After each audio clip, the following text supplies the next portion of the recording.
അമ്മേ പരിശുദ്ധമ്മേ, അമ്മേ പരിശുദ്ധമ്മേ, ദൈവമാതാവേ, ദൈവമാതാവേ, കൃപാസനത്തിലൂടെ ഞങ്ങൾക്കും ഞങ്ങളുടെ ദേശത്തിനും അമ്മ മാധ്യസ്ഥം തേടി തന്ന എല്ലാ അനുഗ്രഹങ്ങൾക്കും കൃപകൾക്കും ഞങ്ങളിപ്പോൾ ഹൃദയം നിറഞ്ഞ നന്ദി പറയുന്നു. അമ്മേ പരിശുദ്ധമ്മേ, ദൈവമാതാവേ, 2004 ഡിസംബർ 7 തീയതി ഉച്ചകഴിഞ്ഞ് 2:30 കൃപാസനത്തിൽ സംഭവിച്ച അമ്മയുടെ പ്രത്യക്ഷീകരണത്തെക്കുറിച്ച് തിരുസഭയ്ക്ക് സമർപ്പിച്ചിരിക്കുന്ന പഠനരേഖകളുടെ മേൽ സഭാത്മകമായ പഠനം ആരംഭിക്കുവാൻ ഞങ്ങൾ പ്രാർത്ഥിക്കുന്നു.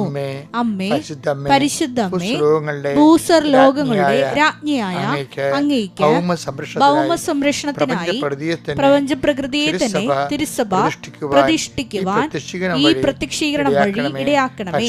പരിശുദ്ധമ്മേ, ജപമാല മാതാവേ, സകല കൃപാസനം പ്രാർത്ഥനയോടും ചേർത്ത് ഞങ്ങളിപ്പോൾ പ്രാർത്ഥിക്കുന്ന ഈ കുടുംബത്തിന്റെ പ്രത്യേക നിയോഗം. പരമക്കളെ,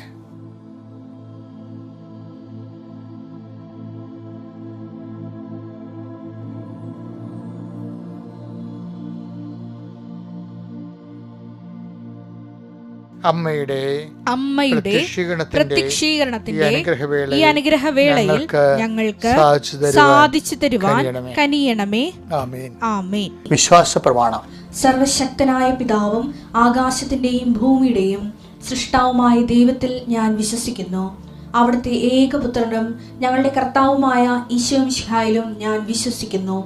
ഈ പുത്രൻ പരിശുദ്ധാത്മാവിനാൽ ഗർഭസ്ഥനായി കന്യകാമറിയത്തിൽ നിന്ന് പിറന്ന് പൊന്തിയോസ് പീലാത്തോസിന്റെ കാലത്ത് പീഡകൾ സഹിച്ച് കുരിശിൽ തറയ്ക്കപ്പെട്ട് മരിച്ച് അടക്കപ്പെട്ട് പാതാളങ്ങളിൽ ഇറങ്ങി മരിച്ചവരുടെ ഇടയിൽ നിന്ന് 3-ാം നാൾ ഉയർത്ത് സ്വർഗത്തിലേക്ക് എഴുന്നള്ളി സർവശക്തിയുള്ള പിതാവായ ദൈവത്തിന്റെ വലതുഭാഗത്തിരിക്കുന്നു. അവിടെ നിന്ന് ജീവിക്കുന്നവരെയും മരിച്ചവരെയും വിധിക്കുവാൻ വരുമെന്നും ഞാൻ വിശ്വസിക്കുന്നു. പരിശുദ്ധാത്മാവിലും ഞാൻ വിശ്വസിക്കുന്നു. വിശുദ്ധ കത്തോലിക്കാ സഭയിലും പുണ്യവാന്മാരുടെ ഐക്യത്തിലും പാപങ്ങളുടെ മോചനത്തിലും ശരീരത്തിന്റെ ഉയർപ്പിലും നിത്യമായ ജീവിതത്തിലും ഞാൻ വിശ്വസിക്കുന്നു. ആമേൻ. സ്വർഗ്ഗസ്ഥനായ ഞങ്ങളുടെ പിതാവേ, അങ്ങയുടെ നാമം പൂജിതമാകണമേ. അങ്ങയുടെ രാജ്യം വരണമേ. അങ്ങയുടെ തിരുമനസ് സ്വർഗത്തിലെ പോലെ ഭൂമിയിലും ആകണമേ. അന്നു വേണ്ടുന്ന ആഹാരം ഇന്ന് ഞങ്ങൾക്ക് തരണമേ. ഞങ്ങളോട് തെറ്റ് ചെയ്യുന്നവരോട് ഞങ്ങൾ ക്ഷമിക്കുന്നത് പോലെ ഞങ്ങളുടെ തെറ്റുകൾ ഞങ്ങളോടും ക്ഷമിക്കണമേ. ഞങ്ങളെ പ്രലോഭനത്തിൽ ഉൾപ്പെടുത്തരുതേ, തിന്മയിൽ ഞങ്ങൾ രക്ഷിക്കണമേ. ആമേൻ. നന്മ നിറഞ്ഞ മറിയമേ, സ്വസ്തി. കർത്താവ് അങ്ങയുടെ കൂടെ സ്ത്രീകളിൽ അങ്ങ് അനുഗ്രഹിക്കപ്പെട്ടവളാകുന്നു. അങ്ങയുടെ ഉദരത്തിൻ ഫലമായി ഈശോ അനുഗ്രഹിക്കപ്പെട്ടവനാകുന്നു. പരിശുദ്ധ മറിയമേ, തമ്പുരാന്റെ അമ്മേ, പാപികളായ ഞങ്ങൾക്ക് വേണ്ടി ഇപ്പോഴും ഞങ്ങളുടെ മരണസമയത്തും തമ്പുരാനോട് അപേക്ഷിക്കണമേ. ആമേൻ. എൻ്റെ പ്രിയപ്പെട്ടവരെ, നമ്മൾ അനുദിന അനുഗ്രഹ പ്രാർത്ഥനയ്ക്ക് പ്രവേശിക്കുകയാണ്. കർത്താവേ, ഈ അനുദിന അനുഗ്രഹ പ്രാർത്ഥനയാണ് ഞങ്ങളുടെ അഭയം. അതിരാവിലെ എഴുന്നേൽക്കുമ്പോൾ അങ്ങയുടെ തിരുസന്നിധിയിൽ മുട്ടുകുത്തി അങ്ങേ നാഥനും രക്ഷകനുമായി ഏറ്റുപറഞ്ഞുകൊണ്ട് കർത്താവേ, ഞങ്ങളുടെ എല്ലാ അങ്കരാപ്പുകളും ഇന്നത്തെക്കുറിച്ചുള്ള ആശങ്കകളും പ്രതീക്ഷകളും കർത്താവേ അങ്ങയുടെ തിരുസന്നിധി സമർപ്പിക്കാൻ വേണ്ടി അങ്ങ് നൽകിയ അവസരമാണിത്. കർത്താവേ, നിന്റെ നാമത്തെ മഹത്വപ്പെടുത്തണമേ. സഭയിലുള്ള സാന്നിധ്യം നീ പ്രകടമാക്കണമേ. അമ്മേ പരിശുദ്ധമേ, ദേവമാതാവേ, എല്ലാ മക്കൾക്ക് വേണ്ടി മധ്യസ്ഥം പ്രാർത്ഥിക്കണമേ. കർത്താവേ, ഞങ്ങൾ ഇന്ന് യാത്രയാകുന്ന ദിക്കുകൾ, ഞങ്ങൾ തിരിച്ചു വരുന്നത് വരെ ഞങ്ങൾ കോണ്ടാക്ട് ചെയ്യുന്ന വ്യക്തികൾ, ഞങ്ങൾ ഇടപഴകുകയും ചെയ്യുന്ന ഓരോ വിഷയങ്ങൾ, സംരംഭങ്ങൾ, ഓരോ തരത്തിലുള്ള നിയോഗങ്ങൾ എല്ലാം കർത്താവേ നിന്റെ തിരുസന്നിധി സമർപ്പിച്ചുകൊണ്ട് പ്രാർത്ഥിക്കുന്നു. കർത്താവേ, നീ അറിയാതെ ഒന്നും ഞങ്ങളുടെ ജീവിതം നടക്കുന്നില്ല എങ്കിൽ ഞങ്ങൾക്കറിയാമെങ്കിലും അത് ഞങ്ങൾ അങ്ങയുടെ തിരുസന്നിധിയിൽ ആത്മാർത്ഥതയോടെ സമർപ്പിച്ച് നിൻ്റെ ഉടമസ്ഥതയിലാക്കുന്നു. കർത്താവേ, ഗർഭിണികളെ, രോഗബാധിതരുടെ ഗർഭിണികളെ സമർപ്പിച്ച് പ്രാർത്ഥിക്കുന്നു. രോഗാതുരമായ കുടുംബങ്ങളിലെ കിടപ്പിലായവരെ സമർപ്പിച്ച് പ്രാർത്ഥിക്കുന്നു. കർത്താവേ, സാമ്പത്തികമായ ക്ലേശങ്ങൾ നാട്ടിൽ കൂടുതൽ വരികയാണ് ഈശോയെ. ഒത്തിരിയേറെ പണ്ട് ദാരിദ്ര്യമില്ലാഞ്ഞ കുടുംബങ്ങളിലൊക്കെ ഇപ്പോൾ കർത്താവേ ദാരിദ്ര്യത്തിൻ്റെ സൂചനകൾ കണ്ടു തുടങ്ങി ഈശോയെ. അങ്ങനെയുള്ളൊരു വിപത്തിലേക്കാണ് ഞങ്ങൾ യാത്രയാകുന്നത്. കർത്താവേ, ഞങ്ങളുടെ രാജ്യത്തെ എല്ലാവിധ തിന്മകളിൽ നിന്നും യുദ്ധങ്ങളിൽ നിന്നും ലോകത്തെ തന്നെ സംരക്ഷിക്കണമെന്ന് പ്രാർത്ഥിക്കുന്നു. കർത്താവേ, യേശുവേ, നിൻ്റെ ഉന്നതമായ നാമത്തെ സ്വസ്ഥം ചെയ്യുന്നു. അപകടങ്ങൾ, അതുപോലെ ലഹരിയുടെ അമിതമായ ഉപയോഗവും മിതമായ ഉപയോഗവും എന്തുപയോഗമായാലും ചെയ്യും കർത്താവേ. അങ്ങനെ മക്കളുടെ ജീവിതം തകർക്കുന്ന, കുടുംബത്തെ തകർത്ത് കുടുംബത്തിന് അസമാധാനം ഉണ്ടാക്കുന്ന പൈശാചിക തിന്മകളിൽ നിന്ന് കർത്താവെ ചേർത്ത് തോൽപ്പിക്കാൻ ആവശ്യമായ ഇച്ഛാശക്തി അങ്ങനെ സമൂഹത്തിൽ നൽകുന്നത് പ്രാർത്ഥിക്കുന്നു. അതിലേർപ്പെട്ടിരിക്കുന്ന ഡോക്ടർമാർ, പോലീസുകാർ, സഭയുടെ അംഗങ്ങൾ, അതുപോലെ തന്നെ സർക്കാരിൻ്റെ പ്രതിനിധികൾ, അങ്ങനെയുള്ള എല്ലാവരും ആരെല്ലാമോ ലഹരിക്കെതിരെ പ്രവർത്തിക്കുന്നു അവർക്കെല്ലാം കർത്താവെ ശക്തിയും കർത്താവ് ഐക്യവും നൽകി കർത്താവ് ഇതിനെ നാടിൻ്റെ തിന്മയായി, സമൂഹ തിന്മയായി, രാജ്യത്തിനെ അസ്ഥിരപ്പെടുത്തുന്ന എല്ലാ ഛിദ്രശക്തികളെയും കർത്താവെ നിഹനിക്കണമേ എന്ന് പ്രാർത്ഥിക്കുന്നു. പല വിഷയങ്ങളും കർത്താവ് നഷ്ടപ്പെട്ടു പോയ പണമുണ്ട്, നഷ്ടപ്പെട്ടു പോയ വ്യക്തികളുണ്ട്, നഷ്ടപ്പെട്ടു പോയ ആധാരങ്ങളുണ്ട്, നഷ്ടപ്പെട്ടു പോയ രേഖകളുണ്ട്. അതെല്ലാം തിരികെ ലഭിക്കാൻ പ്രാർത്ഥിക്കുന്നു ഈശോയെ. അങ്ങനെ പ്രാർത്ഥിക്കുന്നവരവിടെ ജീവിതം എന്തെങ്കിലും രേഖകൾ നഷ്ടപ്പെട്ടാൽ അതോടുകൂടി ജീവിതം ഇങ്ങനെ സഡൻ ബ്രേക്ക് അടിച്ച പോലെ നിന്നു പോയവരുണ്ട് ഈശോയെ. മരവിച്ചു പോയ ജീവിതങ്ങൾ അവരെല്ലാം അങ്ങ് ഏറ്റെടുക്കണം പ്രാർത്ഥിക്കുന്നു. കൃപാസനത്തിൽ നടന്നിട്ടുള്ള 10,000-കണക്കിന് ആരാധശക്തിയാൽ നഷ്ടപ്പെട്ടതെല്ലാം കർത്താവ് തിരികെ നൽകുകയും കർത്താവ് നിങ്ങളുടെ നഷ്ടപ്പെട്ട സമാധാനം, നഷ്ടപ്പെട്ടു പോയ ബന്ധങ്ങൾ, മുറിഞ്ഞുപോയ ബന്ധങ്ങൾ കർത്താവ് എല്ലാം ഐക്യപ്പെടുത്തുകയും പുനരുദ്ധരിക്കപ്പെടുകയും ചെയ്യണമേ. എൻ്റെ കർത്താവിൻ്റെ ഉന്നതമായ നാമത്തിൽ, സഭയുടെ അധികാരത്തിൽ, കുരിശടയാളത്തിൽ, ദൈവനാമത്തിൽ ഞങ്ങൾ ആശീർവദിക്കുന്നു.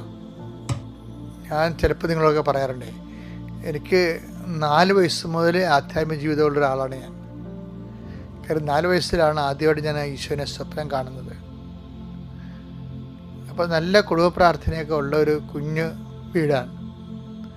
അപ്പനും അമ്മയും 2 മക്കളൊക്കെ ഉള്ളത്, അത്രയേ ഉള്ളൂ വീട്. അപ്പം അതുകൊണ്ട് തന്നെ പ്രാർത്ഥനാ ജീവിതം, പിന്നെ പള്ളി ജീവിതം ഒക്കെ ഞങ്ങളുടെ ഒരു കുടുംബത്തിൻ്റെ ആധ്യാത്മിക വിശ്വാസമാണ്. ഒരു തേങ്ങയും കൊണ്ട് കടയിൽ പോകുമ്പോഴും പോയി ഞാൻ പോയി കർത്താവിൻ്റെ മാലാഖ ചൊല്ലിക്കൊണ്ടേ പോകത്തുള്ളായിരുന്നു. അപ്പം എന്ന് വെച്ചാൽ അന്ന് മുതലേ ദൈവത്തിനെ അറിയാം, ദൈവത്തിൻ്റെ അടയാളങ്ങളെക്കുറിച്ച് അറിയാം, ദൈവത്തിൻ്റെ ഓരോ പ്രവർത്തനങ്ങളുടെ രീതികളെക്കുറിച്ച് അറിയാം. അതുകൊണ്ട് നല്ല കോൺഫിഡൻസാണ്. അപ്പം പരിശുദ്ധ അമ്മയെ നേരിട്ട് കണ്ടപ്പോൾ മുതൽ ഈ കോൺഫിഡൻസ് ഇരട്ടിയായി. നല്ല പരാജയം, ചില ഉദ്യമങ്ങൾക്ക് പരാജയം ഉണ്ടായാലും പരാജയം ആ വിഷയങ്ങൾക്കേ ഉണ്ടാകത്തുള്ളൂ, ദൈവത്തിന് പരാജയം ഉണ്ടാകത്തില്ല. കാര്യം എന്താ? ദൈവത്തെ ഓൾറെഡി നമ്മൾ അനുഭവിച്ചതല്ലേ. അപ്പം അങ്ങനെയൊക്കെയുള്ള ഈ ആധ്യാത്മികം നൽകുന്ന ആന്തരികമായ ഒരു ആത്മശക്തിയുടെ ആധാരമായി വരുന്ന ആത്മവിശ്വാസമുണ്ട്. അത് ഭയങ്കര സംഭവമാണ്. അത് ഈ അനുഭവങ്ങളൊക്കെ ഉണ്ടാകുന്നതിൻ്റെ ഉദ്ദേശം, ദൈവം ഉദ്ദേശിക്കുന്നത് അതാണ്.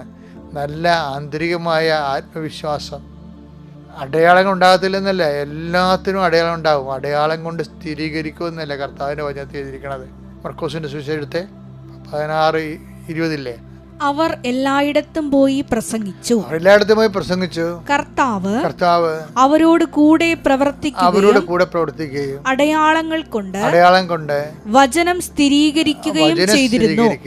അപ്പൊ എപ്പോഴും നമ്മൾ ശ്രദ്ധിക്കേണ്ടത് അടയാളങ്ങൾ കൊണ്ടേ നമ്മുടെ മനസ്സിലിരിപ്പ് സ്ഥിരീകരിക്കുകയല്ല, വചനം സ്ഥിരീകരിക്കും. അപ്പം എൻ്റെ അർത്ഥം എന്താ? ഓരോ വചനവും സ്ഥിരീകരിക്കേണ്ടതാണ്. അപ്പം വചനം സ്ഥിരീകരിക്കാൻ വേണ്ടിയാണ് ദൈവം അടയാളം കാണിക്കുന്നത്. ദൈവം സ്ഥിരീകരിക്കുന്നത് വചനത്തിൽ അതിന് പ്രൊവിഷൻ ഉണ്ടെങ്കിൽ. ഇപ്പം ഈ അടയാളങ്ങളുടെ എല്ലാത്തിൻ്റെ പിന്നിൽ വചനത്തിൻ്റെ പ്രൊവിഷൻ വേണം. അതെല്ലാം ആ പ്രൊവിഷൻ ഉണ്ടെങ്കിൽ, ആ വചനത്തിൻ്റെ സാധ്യത നിറവേറാനുള്ള സാധ്യത ഉണ്ടെങ്കിൽ അത് തീർച്ചയായിട്ടും ആ വിഷയം നിറവേറും. കാര്യം എന്താണ്? കർത്താവ് അടയാളം കൊണ്ട് ആ വചനം സ്ഥിരീകരിക്കും.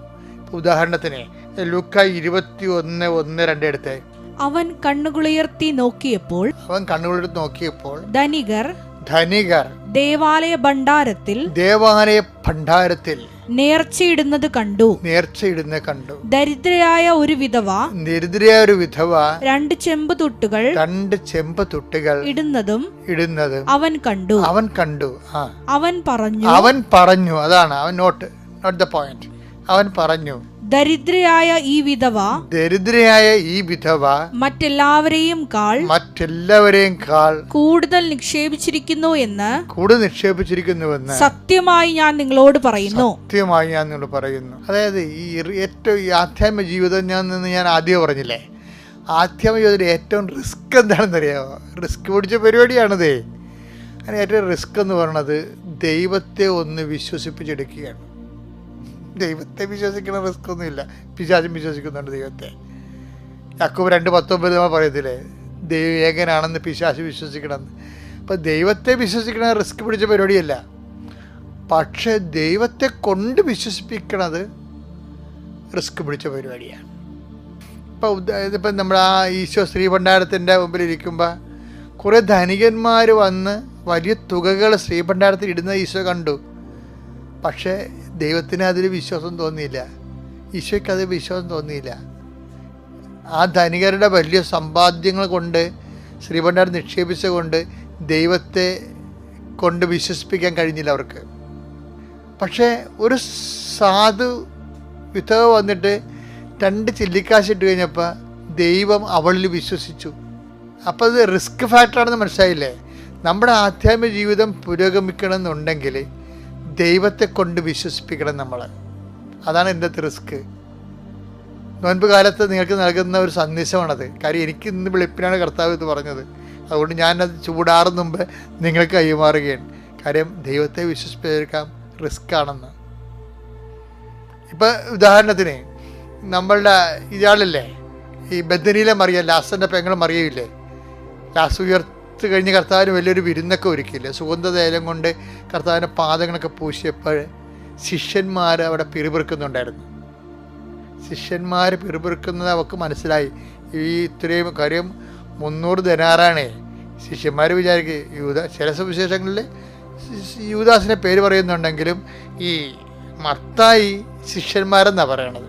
അപ്പോൾ ഈ അണ്ണന്മാർ യൂദാസിൻ്റെ സ്വഭാവമുള്ള അതേ ഈ ഒരു വിഷയത്തിൽ കർത്താവിനെ ഒറ്റപ്പെടുത്തി ശിഷ്യന്മാർ ഒറ്റക്കൈയായിരുന്നു. എന്താ കാര്യം? അത് യൂദാസ് അവരെ കൈകാര്യം ചെയ്തെന്ന് വേണം മനസ്സിലാക്കാൻ. കാശിൻ്റെ കാര്യം വന്നപ്പോൾ ഇവർക്ക് ഭയങ്കര ഐക്യമായിപ്പോയി. ശിഷ്യന്മാരെന്നാ പറയണത്. അത് വായിച്ചേ മോളെ, 26:8. ഇത് കണ്ട ശിഷ്യന്മാർ കോപത്തോടെ പറഞ്ഞു, എന്തിന് ഈ പാഴ്ചിലവ്, എന്തിന് ഈ വേസ്റ്റ്, ഈ സുഗന്ധ തൈലം നല്ല വിലക്ക് വിറ്റ് ദരിദ്രർക്ക് കൊടുക്കാമായിരുന്നില്ലേ എന്നാണ് ചോദിക്കണത്. അപ്പോൾ എന്താണ് ഇവർ ചോദിക്കുന്നത്? ഇത് യൂദാസ് ഇറക്കി വിട്ടൊരു എക്കണോമിക്സാണ് ശരിക്കും പറഞ്ഞാൽ. അത് മറ്റുള്ളവർ ബുദ്ധിപരമായിട്ട് ഏറ്റുപിടിച്ചാണ്. ഭക്തിയില്ലാത്തൊരു ബുദ്ധി ഉണ്ടാവില്ല. അവൻ ബുദ്ധിപരമായിട്ട് യൂദാസ് ശരിക്കും ഒരു സെക്കൻഡിൽ യൂദാസ് ഇവരെല്ലാം കൈകാര്യം ചെയ്ത് കാണേണ്ടതുപോലെ കണ്ട് കൈകാര്യം ചെയ്ത് അവൻ്റെ ഐഡിയയിലേക്ക് ഇവന്മാർ മൊത്തം കൊണ്ടുവന്ന് നിർത്താം ശിഷ്യന്മാരെ. യൂദാസിൻ്റെ ഐഡിയ ആണിത്. പക്ഷേ ആ ഐഡിയ വളരെ റീസണബിളായിട്ട് അവതരിപ്പിച്ചപ്പോൾ അപ്പീലിംഗ് ആയിട്ട് മറ്റേ അണ്ണന്മാർക്കും തോന്നി. അണ്ണന്മാരെല്ലാം ഒരേ കൈയായിട്ട് പറയണം ഇതെന്ത് പരിപാടിയാണിത്. പാവത്തങ്ങളുടെ പേര് പറഞ്ഞിട്ട് ഈ പൈസ വിറ്റ് എന്തുകൊണ്ട് ഭണ്ഡാരത്തിൽ തന്നില്ല, ഇവിടെ കൊടുത്ത് തന്നില്ലെന്നാണ് ചോദിക്കണത്. ഈ കാലെ പുഴുക്കി ചൊഴിച്ച് കളഞ്ഞതിന്. ഇത് ഇവന്മാരുടെ മനസ്സിൽ ഇരിപ്പിനെ കുറിച്ചൊക്കെ ഏറെക്കൊരു ഒരു ഐഡിയ. കാര്യം ഈ യൂദാസിനെ അണ്ണന്മാരൊക്കെ ഇപ്പം ആദ്യമായിട്ടും കാണുന്നതല്ല. മേരി പണ്ടേ കണ്ട പാർട്ടിയാണ് ഇവരൊക്കെ. കർത്താവ് എന്നെല്ലാം ലാസറിൻ്റെ വീട്ടിൽ വരുന്നുണ്ട്. ഇവരെല്ലാവരും വരും. ഇവിടെയൊക്കെ ഓരോ സ്വഭാവവും മുഖഭാവവും എല്ലാം ഒരു രീതികളെല്ലാം കാണും. പക്ഷേ അതേസമയം തന്നെ മേരി എന്താ വിചാരിക്കണത്? പൊതുജനവും ശിഷ്യന്മാരുടെ അപ്പുറത്തേക്ക് തനിക്ക് തൻ്റെ ദൈവത്തോടുള്ള ആദരവ് കാണിക്കാനുള്ള ചങ്കൂറ്റല്ലേ, ഏറ്റവും കൂടുതൽ ചങ്കൂറ്റം കാണിക്കണത് മേരിയാണ്. അപ്പം നമ്മൾ ദൈവത്തെ സ്നേഹിക്കാൻ തീരുമാനിച്ചു കഴിഞ്ഞാൽ അതിൻ്റെ റിസ്ക് എന്ന് പറയണത് നമ്മൾ ദൈവത്തെ സ്നേഹിക്കുന്നു എന്നുള്ള ദൈവത്തെ വിശ്വസിപ്പിച്ചെടുക്കാനുള്ളതാണ് റിസ്ക്. മേരി കാര്യത്തിൽ വിജയിച്ചിരിക്കണം. കർത്താവ് പറഞ്ഞു അവൾ ചെയ്തത് ശരിയാണ്. ലോകത്തെവിടെയെങ്കിലും എൻ്റെ സുവിശേഷം പ്രഘോഷിക്കപ്പെടുമെങ്കിൽ അവൾ ചെയ്ത കാര്യവും ആഗോദ്യം പ്രഘോഷിക്കപ്പെടുമെന്ന്. അപ്പോൾ ദൈവത്തെ കൊണ്ട് നമ്മളെ വിശ്വസിപ്പിക്കാൻ വേണ്ടി ഈ നോൻപ് കാലത്ത് നമ്മൾ ശ്രമിക്കാം. പിതാവിൻ്റെയും പുത്രൻ്റെയും പരിശുദ്ധാത്മാവിൻ്റെയും നാമത്തിൽ ആമേൻ. അത്യപൂർവ ദൈവാനുഭവങ്ങൾ ഇനി നിങ്ങൾക്കും സ്വന്തം.